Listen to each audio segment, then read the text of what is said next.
Okay, so let's jump into it. Now we'll start with income sources, right? All of us have income sources, some vary from the other, but typically they are classified, all right, into two larger buckets. Now most of these elements are used by the most professional people out there, including financial institutes or key HNIs or whoever that is making appropriate compounding related activities outcome as from their incomes. All right. This will require you to understand certain principles while we go down the stream. All right. And while you do that, how you will in your current situation might bring about this and select and pick and choose the ones that suit your purpose. Okay. With that, we'll go to the first element here. Now, as I told you, income sources consist of active and passive. All right, there are active income sources and there are passive income sources. Okay, we all know that. What does it comprise of? An active income is your earned income, the income where you spend time with. Simple. A typical example here is your salary. All right, as an employee, if you are employed somewhere, you spend so much time there and produce an outcome because of which your employer pays you some amount. That becomes your active income, because of which then you run your living the way you want it. Sometimes your earned income, which is your salary in this case, could be good enough for you to manage your homely affairs, and the rest you use for other activities of growing your wealth, right? So even in an active case, the principle that we talk about can be utilized and used accordingly. Okay. The other sort of active income is your profit that you earn. Maybe if you're in a business, you're running a business, you're a self-employed person, or you're probably a professional who's working in consulting assignments. So you again spend your time there, all right? Not necessarily as a businessman you spend all your time, but the time spent is resulting into certain profit, which you then utilize and do for the same things that is being mentioned through. Some of it is utilized for own consumption, and rest that comes about as a surplus or you try to save upon can be used for compounding. Okay, so that is a larger criteria between showcasing you these things, okay, which we'll do down the line. Now, so if you understood the purpose of active income, let's understand passive income. All right.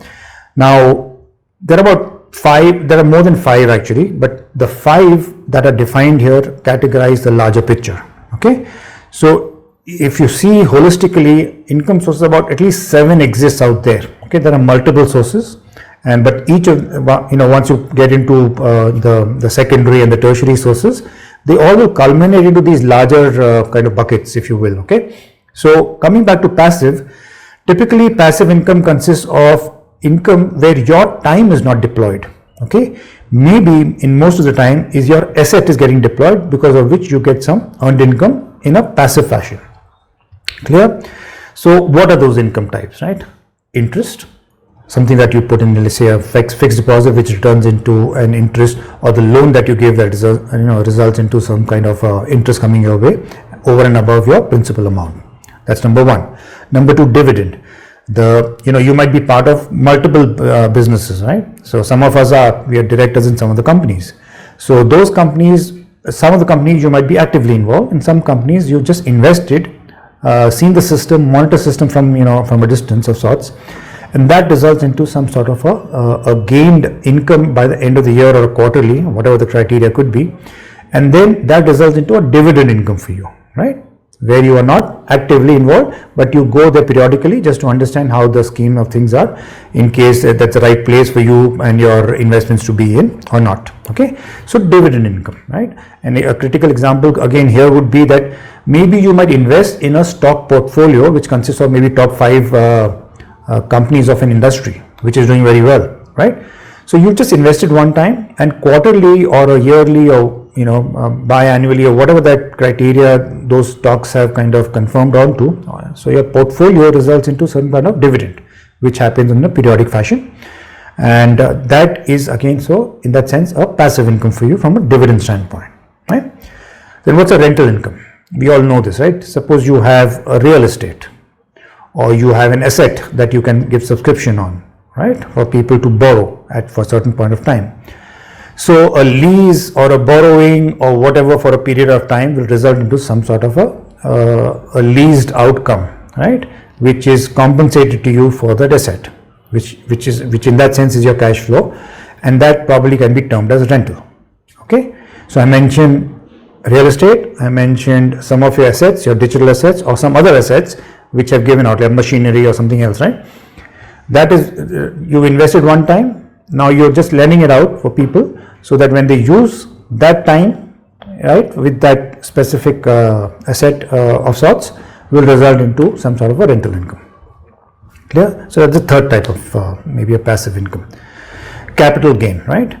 Again, clear example of this would be your real estate or your stocks, right? And since we've taken the real estate example, let's take the stock example now. So a stock which grows over a period of time, right, over a longer period of time, more than a year or so, right, will result into some sort of a capital gain. That means that the capital that you invested has increased so much now with an X amount, that X amount is your capital gain, right? This happens with real estate, this happens with equity, this happens with commodities, and what all that you own from a long-term perspective, right? Usually taken as a criteria for more than 1 year, okay, and sometimes in 3 years. So 1 to 3 years and above is something that one looks at from a capital gain perspective, right? Royalty, right? So royalty is something that you earn for something that you invested time in already, and that is now giving you returns over a period of the span of that particular asset in this case, right? An example here could be a book. Now, a book that you authored or several books that you authored, which has been published in the marketplace and people keep on still buying, right, until the time they do, you get earned income in terms of passive income because of that book, right, or the other books that you've authored through. So that periodic income that you get from the virtue of somebody publishing on your behalf, the royalty, that means because your name is associated with it and you've written it and you own the IP for those things, that results into a passive income, right? What we kind of discussed in Rise 3, like an ebook, right, or your digital assets that you've been creating, and so on and so forth, right? These are, once you sell out, the platforms result in giving you back a royalty for every sale of that activity that has been happening, right? So royalty.